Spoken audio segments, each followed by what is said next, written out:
बाप, दूसरा दादा, तीसरा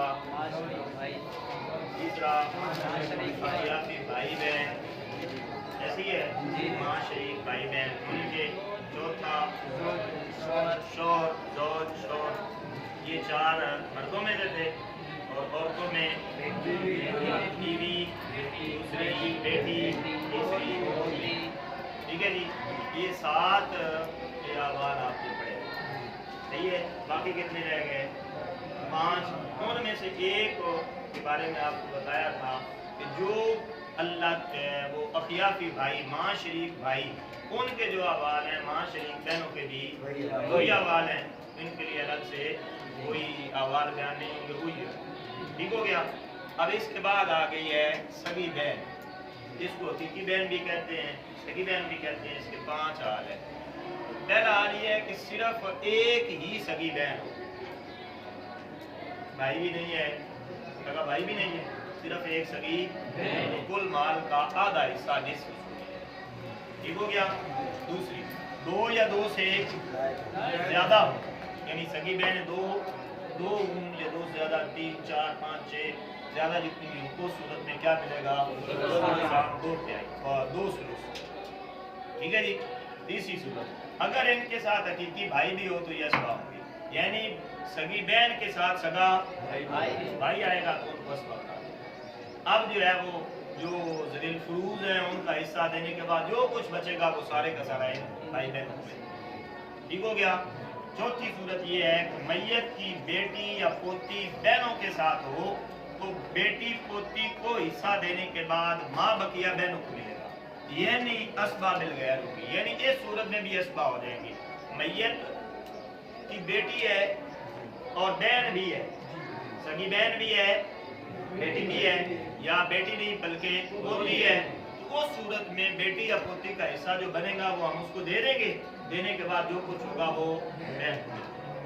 ठीक हो गया, समझ में आई जी। आगे आखिरी है कि मैयत का बेटा, पोता, बाप, दादा हो तो बहन हिस्सा करेगा, यानी मैयत का बेटा हो फिर भी बहन को कोई हिस्सा नहीं मिलता, पोता हो फिर भी कोई हिस्सा नहीं मिलता, बाप हो फिर भी हिस्सा नहीं मिलता, दादा हो फिर भी हिस्सा नहीं मिलता। बात समझ में आई? तो जो करीबी हैं जब ये होंगे बेटा, पोता, बाप, दादा वगैरह, तो उस वक्त बहनों को कोई हिस्सा। ये 5 अहवाल किनके हैं? आगे है अल्लाती बहन, उसके है 7 अहवाल। अल्लाती किसे कहते हैं? बाप शरीक। ठीक है, जो बाप शरीक बहन होगी उसके, इसके साथ ही मिलते जुलते जो है, यह ऊपर आपने पढ़े है ना 5, उसी के साथ मिलते जो है 2 अलग हैं, बाकी हुई देखो इधर क्या कहा था, एक हो तो क्या मिलेगा? इधर भी ये कह रहे हैं हकीकी बहन ना हो, सिर्फ एक अल्लाती बहन हो तो उसको निस्फ मिलेगा, यानी एक बाप शरीक बहन एक ही है तो उसको क्या मिलेगा? दूसरी सूरत। हकीकी बहन ना हो, 2 या 2 से ज्यादा अल्लाती बहन हो तो क्या मिलेगा? ठीक हो गया। तीसरी, एक हकीकी बहन हो तो अल्लाती बहन को, यानी एक हकीकी बहन भी है और साथ अल्लाती बहन भी है, तो जो अल्लाती बहन है उसको क्या मिलेगा? ठीक हो गया, छठा हिस्सा मिलेगा। चौथी, 2 या 2 से ज्यादा सगी बहनें हों तो अल्लाती बहन, यानी सगी बहनें 2 हो जाए या 3 हो या 4 हो या 5 हो, तो अब ये सिर्फ बाप शरीक बहन है उसको कोई हिस्सा नहीं मिलेगा, सिर्फ सगी बहन। ठीक हो गया। 5वां, अल्लाती बहनों के साथ अल्लाती भाई हो तो असबा मिल गया। ये ऊपर आपने पढ़ा था ना, इनके साथ हकीकी भाई आ जाए तो असबा। इधर भी अल्लाती बहनें, इनके साथ एक माँ शरीक, बाप शरीक भाई भी शामिल हो गया, यानी भाई भी है, बाप शरीक भाई भी है, बाप शरीक बहनें भी हैं। अब ये क्या बन जाएगी? असबा बन जाएगी, और असबा बनने की वजह से जो ज़लील फरूज के हिस्से हैं वो देने के बाद जो कुछ बचेगा वो इनको। ठीक हो गया, समझ में आई? आगे छठा, अगर मैयत की बेटी पोती हो तो असबा माल गए होंगे, यानी मैयत की बेटी या पोती हो तो बेटी और पोती का हिस्सा देने के बाद जो बचेगा वो अल्लाती बहन, जैसे ऊपर माकबल में पढ़ा। ये पढ़ा, मैयत की बेटी या पोती बहनों के साथ हो तो बेटी पोती को हिस्सा देने के बाद माँ बकिया बहनों को मिलेगा। असबे कहा ना, इधर भी यहाँ पर ये मैयत की बेटी पोती हो तो असबा माल, ये भी आप बताया था, यहाँ पर असबा माल गए तो गैर हो जाएंगे। कोई समझ में आई?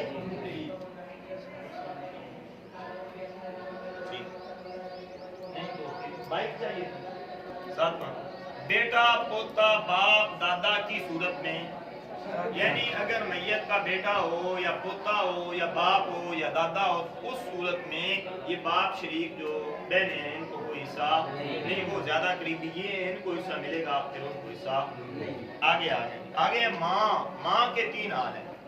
मैयत का एक बेटा पोता नीचे था कोई हो, या 2 से ज्यादा मैयत के भाई हो, भाई किसी तरह के भी हो। भाइयों की 3 सूरतें हैं, हकीकी भाई, अकियाफी भाई, अल्लाह की भाई। किसी तरह के भी 2 से ज्यादा हो तो फिर भाई बहन हो तो उस सूरत में माँ को छोटा हिस्सा मिले। बात समझ में आई? दोबारा दोहराऊं, सही है? मैयत का बेटा हो या पोता हो या भाई बहनों में से 3 किस्में जो हैं, हकीकी, अकियाफी, अल्लाह की, इनमें से कोई भी 2 से ज्यादा भाई बहन हो तब माँ को क्या मिलेगा? सुदूर, छोटा हिस्सा मिलेगा। और दूसरी, मैयत की औलाद ना हो, सही है, या 2 से ज्यादा भाई बहन ना हो, अब तीसरा हिस्सा मिलेगा, सही है? हूं तो छठा, ना हूं तीसरा। समझ आई? ऊपर था हूं, बेटा हो या पोता हो या 2 से ज्यादा भाई बहन हो, तो अब क्या मिलेगा? छठा। और अगर ना हो फिर क्या मिलेगा? बात समझ में आई?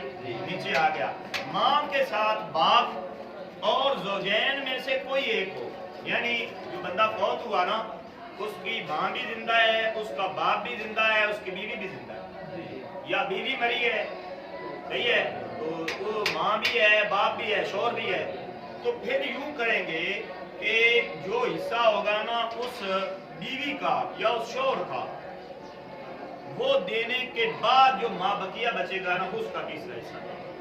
ये सिर्फ 2 मसले हैं कि वो ज़ौज अबवैन या ज़ौजा अबवैन, सिर्फ 2 सूरतें बनती हैं।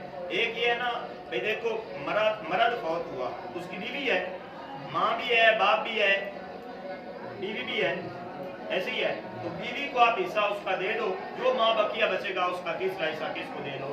हाँ। दूसरी सूरत ये है कि जो मरी है वो बीवी है, जब बीवी मरी उसके माँ भी है, बाप भी है, शौहर भी है, तो शौहर को जो हिस्सा बनता है उसका दे दो, देने के बाद जो बचेगा उसका तीसरा हिस्सा माँ। ठीक हो गया? आगे जी ये हो गया। आगे जद्दा सैया। जद्दा सैया के 2 हाल है, एक ये है कोई हाजिब ना हो तो छोटा हिस्सा मिलता है। हाजिब का मतलब है दरमियान में कोई रुकावटें और मान्य होते हैं, वो मान्य ना हो तो मिलेगा, अगर दरमियान में वो हाजिब और मान्य आ जाता है तो कुछ नहीं मिलेगा। मिसाल के तौर पे ये देखो, दूसरे में कहा है ना कि माँ है तो माँ ज्यादा करीबी है ना, दादी का बाद में है तो माँ आगे बन जाएगी, लिहाजा इस सूरत में दादी को कोई हिस्सा। बाप है, बाप ज्यादा करीबी है, तो अब इस सूरत में बाप की मौजूदगी में भी फिर क्या है, दादी को हिस्सा लेंगे। ये दूसरी सूरत है। अगर कोई दरमियान में कोई हाजिब नहीं है, कोई रुकावट नहीं है, कोई मान्य नहीं है, वो आगे आप पढ़ोगे तो नहीं है तो फिर छठा हिस्सा मिलेगा, और अगर है तो फिर मान्य आ जाएगा। फिर सही हो गया? दोहराऊं दोबारा, समझ में आई? लिख लिए, मिटाएं। ये किसे कहा जाता है? बात कबल बताया था ना, अस्मा मैयत के वो रिश्तेदार हैं जिनका शरीयत ने हिस्सा तो मुकर्रर नहीं किया, लेकिन जो ज़वील फरूज को हिस्सा दिया जाता है उनके बाद जो माबकिया है वो सारे का सारा ये ले लें, या अगर ज़वील फरूज ना हो तो सारे का सारा ये ले लें। इसलिए इस बात कहा जाएगा। बात समझ आई कि जिनके शरीयत मुतारा ने हिस्से तो मुकर्रर नहीं किए, लेकिन अगर ज़वील फरूज मौजूद हो तो उनके हिस्से मिलने के बाद जो माबकिया बचे वो सारे का सारा ये ले लें, और अगर ज़वील फरूज ना हो तो सारे का सारा माल ये ले लें। उन्हें क्या कहा जाता है? फिर अस्बा की 2 किस्में थी, एक अस्बा नस्ली और एक अस्बा नसबी। अस्बा नस्ली वो होता है कि जिसका ताल्लुक मैयत के साथ, विलादत के साथ, नस्ब के साथ हो, विलादत के साथ, उसे क्या कहा जाता है? अस्बा नस्ली। और अस्बा सबबी उसे कहा जाता है कि जिसका ताल्लुक इताअत वाला हो, इश्तिकाक के सबब से जिसका ताल्लुक उसे क्या कहा जाता है? अस्बाए सबबी। बात समझ में आई? जैसे आपने पढ़ा मौला है तो आप लिख लें पहले, यानी अस्बाए नस्बी या अस्बा की तारीफ पहले लिख लें।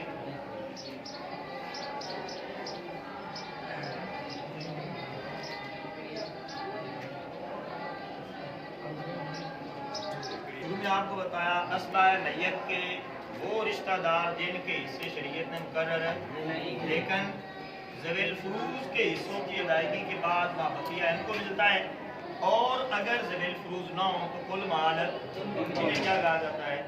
अस्बा। इसकी फिर आगे दो किस्में, एक नस्बी एक सबबी। नस्बी जिसका मैयत के साथ विलादत का ताल्लुक, और सबबी जिसका मैयत के साथ इक़रार का ताल्लुक। फिर अस्बा नस्बी की तीन किस्में, एक अस्बाब नफ्सी, दूसरा अस्बाब गैरी, तीसरा अस्बाब। अब अस्बाब नफ्सी वो मुज़क्कर मैयत का वो मुज़क्कर रिश्तेदार जिसका मैयत के साथ रिश्ता जोड़ने में मुअन्नस ना है, उसे क्या कहा जाएगा? अस्बाब। इसकी हैं चार किस्में, जुज़े मैयत, असले मैयत, जुज़े अबे मैयत, जुज़े जद्दे मैयत। जुज़े मैयत का मतलब है मैयत का बेटा, पोता, ये है ना उसका जुज़, ठीक है जी। तो सबसे पहले अस्बा होने में एतबार किसका होगा? बेटे का। बात समझ आई? अब अस्बा अगर मैयत है, उसका बाप भी है, उसके भाई भी हैं, उसके चचा भी हैं, उसकी बेटियां भी हैं, उसके बेटे भी हैं, तो सबसे ज्यादा अस्बा होने में हक किसका होगा? बेटे का, बेटी का। ऐसे ही है ये क्योंकि मैयत का जुज़ है। अगर बेटा ना हो भैया जी, तो फिर उसके बाद बेटा पोता नीचे नहीं है, फिर ऊपर की तरफ आएगा। दूसरा स्टेप है क्या? असल। असल क्या है? बाप। अब असला कौन बनेगा? बाप। और अगर बाप भी, फिर क्या है? जुज़े अबे मैयत। सही है? मैयत के बाप का जुज़ भाई, चचा है, भाई ये बाप का जुज़, बाप का जुज़, मैयत भी तो बाप का जुज़ है ना, उसके भाई भी बाप का, लिहाजा अब किसका दर्जा आएगा? बाप भी नहीं है, बेटा भी नहीं है, बाप भी। अब अस्बा कौन बनेगा? मैयत का भाई। कोई बात समझ आई? और अगर भाई भी ना हो, अब क्या है? जुज़े जद्दे मैयत, दादा का जुज़, वो है चचा।